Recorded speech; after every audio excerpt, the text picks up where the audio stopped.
今天我们要撕开一张光鲜的遮羞布，揭露一个被吹捧上天的科技神话——华为的 AI 芯片集群。表面上，这是中国科技对抗西方封锁的壮举，但实际上，它不过是一场耗资巨大、效率低下、依赖外国技术的闹剧。华为 Cloud Matrix 384的三大致命弱点，暴露了中国科技的脆弱本质：高能耗、高成本、外国技术寄生。更讽刺的是，中国还在用民族自豪包装这场失败，试图掩盖6000万元的天价坑和背后无数的资源浪费。让我们用冷峻的视角拆解这场悲惨的科技秀，揭开中国科技的真实面目。被封锁的真相，中国科技的命门。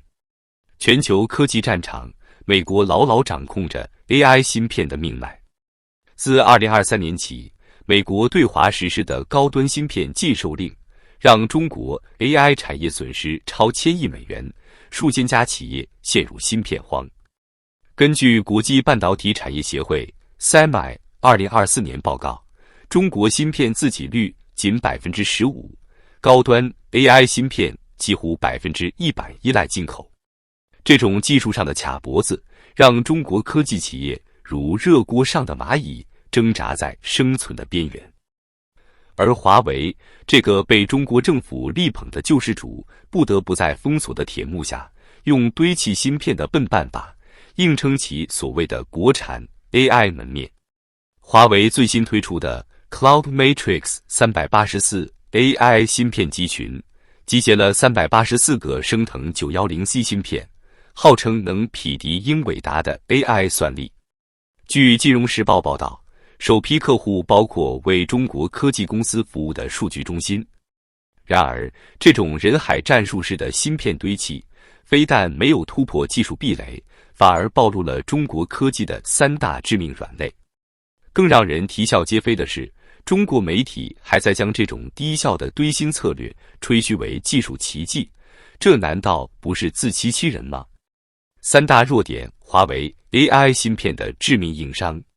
华为的 Cloud Matrix 384被包装成中国新的希望，但稍微拨开表面的光环，你会发现它简直是个科技灾难。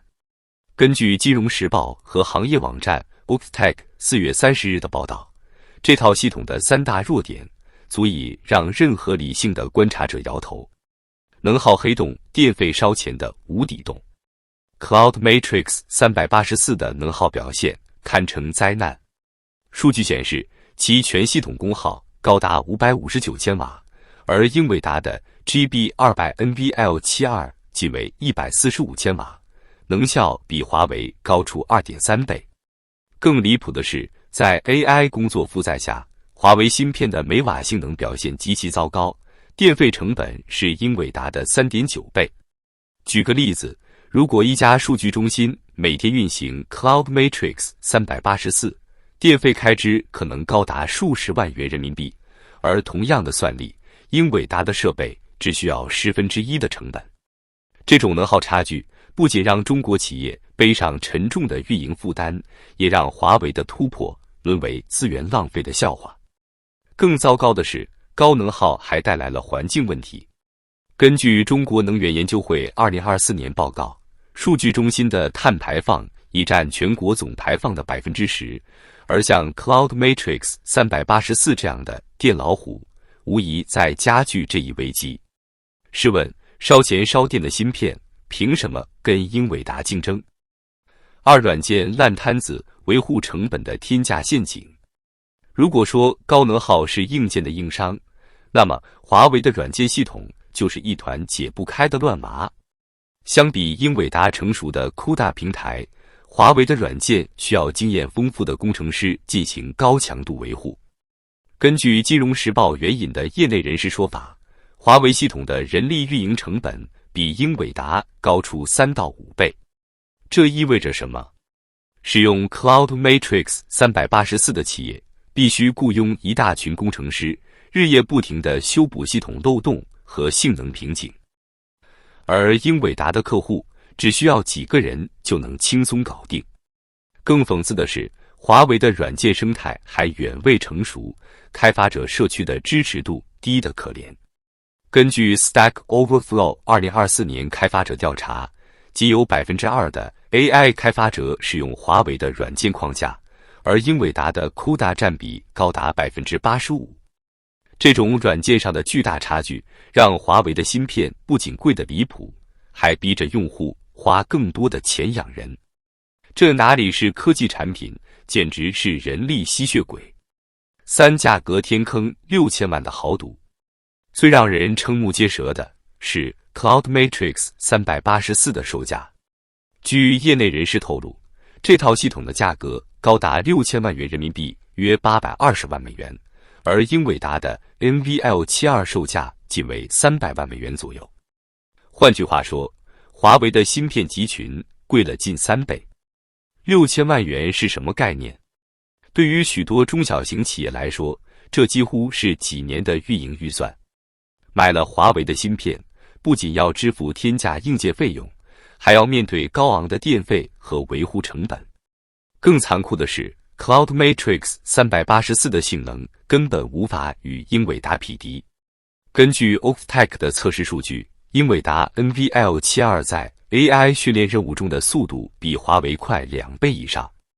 这意味着买华为芯片的企业不仅花了更多的钱，还得忍受更低的效率。这哪里是买芯片，简直是在跳一个注定亏本的天坑。难怪有分析人士直言，华为的定价是在逼着客户为中国梦买单。外国技术的寄生，华为的遮羞布。更讽刺的是，华为的 Cloud Matrix 384根本不是什么国产骄傲。根据 Tom's Hardware 和 SemiAnalysis 的报道，升腾 910C 芯片的绝大多数计算芯片由台积电通过第三方实体如算能科技代工生产。2025年1月，美国商务部将算能科技等20多家中国企业列入出口管制名单，指控其协助华为规避制裁，为华为提供台积电的芯片。这意味着什么？华为的 AI 芯片集群核心技术依然依赖外国供应链，所谓的自主研发不过是绕过制裁的组装游戏。更离谱的是，升腾 910C 使用的 HBM21 内存大部分通过代理商 Croatia Electronics 从三星采购。一个连内存都要靠进口的芯片集群，凭什么自称中国芯？根据日经亚洲2024年报道，中国半导体产业链中 80% 的关键设备和材料仍依赖进口，这种寄生式的技术拼凑根本无法支撑所谓自立自强的叙事。这不仅是对华为的嘲讽，更是对中国科技自立自强神话的彻底拆穿。更令人费解的是，中国政府明知这种依赖，却仍在宣传国产替代的成功。2024年，中国官方媒体宣称，华为的升腾芯片全面超越英伟达，但业内专家却嗤之以鼻。一位不愿透露姓名的芯片分析师在接受《华尔街日报》采访时直言，华为的芯片不过是台积电技术的翻版，连包装都透着外国制造的味道。这种虚假的宣传不仅误导了公众，也让中国科技的真实困境被掩盖得更深。中国科技的虚假繁荣，数字背后的荒凉。华为的 AI 芯片闹剧只是中国科技困境的一个缩影。过去10年，中国在芯片领域的投入高达万亿元，但成果却惨不忍睹。根据中国半导体行业协会2024年数据，中国芯片自给率仅 15%， 高端芯片几乎全部依赖进口。美国的一纸禁令就能让中国 AI 产业陷入瘫痪，这难道不荒诞吗？更可悲的是，这种技术落后已经开始侵蚀普通人的生活。2024年，一份中国医疗行业报告显示，由于缺乏高性能 AI 芯片，国内多家医院的智能诊断系统频频出错，误诊率上升了 20%。这背后是无数患者的痛苦和家庭的悲剧。而中国政府还在用国产替代的口号，掩盖技术的落后和资源的浪费。比如，2023年，中国某地方政府投资50亿元建设国产芯片产业园，结果园区建成后，因缺乏核心技术，沦为空壳项目，至今无人问津。这种虚假的繁荣，不仅浪费了纳税人的钱，也让中国科技的未来更加迷雾重重。Cloud Matrix 384的6000万元天价，高达3.9倍的电费，3到5倍的维护成本，以及对外国技术的寄生，无疑不再提醒我们，中国科技的所谓突破，不过是自欺欺人的幻想。华为的挣扎换来的不是希望，而是更深的无力感。更令人担忧的是，这种低效的资源分配正在拖慢中国科技追赶世界的步伐。根据世界银行2024年报告，中国在高端制造业的创新指数排名仅为全球第25位，远落后于美国、日本和韩国。华为的 AI 芯片或许只是这种落后图景中的一个缩影。谁在为中国梦买单？让我们再来算一笔账：一台 Cloud Matrix 384 6000万元的售价，3.9倍的电费，3到5倍的维护成本，再加上对外国技术的依赖，这笔账最终由谁来买单？是那些被高价芯片压得喘不过气的企业，是那些为高电费和低效率埋单的数据中心，还是那些被国产骄傲宣传蒙蔽的普通人？更深层次的问题是，中国科技的这种堆砌式发展模式究竟能走多远？当全球 AI 产业在英伟达、AMD 等巨头的引领下飞速前进时，中国还在用高耗能、低效率的蛮力追赶，这难道不是一种战略上的失败吗？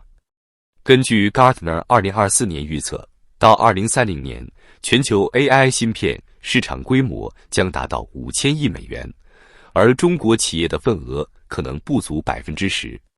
如果继续沉迷于虚假的突破叙事，中国科技的差距只会越拉越大。到这里，我只想说，华为的 AI 芯片集群是一场精心编织的皇帝新衣。它用6000万元的天价、烧钱的能耗和低效的性能，包装出一个中国科技崛起的假象。而真相是，中国科技依然被卡在命门，核心技术依然受制于人。所谓的自主研发不过是外国技术的拼凑。朋友们，当你看到中国媒体大肆吹捧华为的突破时，是否会觉得有些可笑？6000万元的天价坑，3.9倍的电费，依赖台积电和三星的国产芯，这真的是值得骄傲的成就吗？更重要的是，这种虚假的繁荣究竟还能欺骗谁？欢迎在评论区留下你的看法，让我们一起撕下这层虚伪的面纱，看清中国科技的真实面目。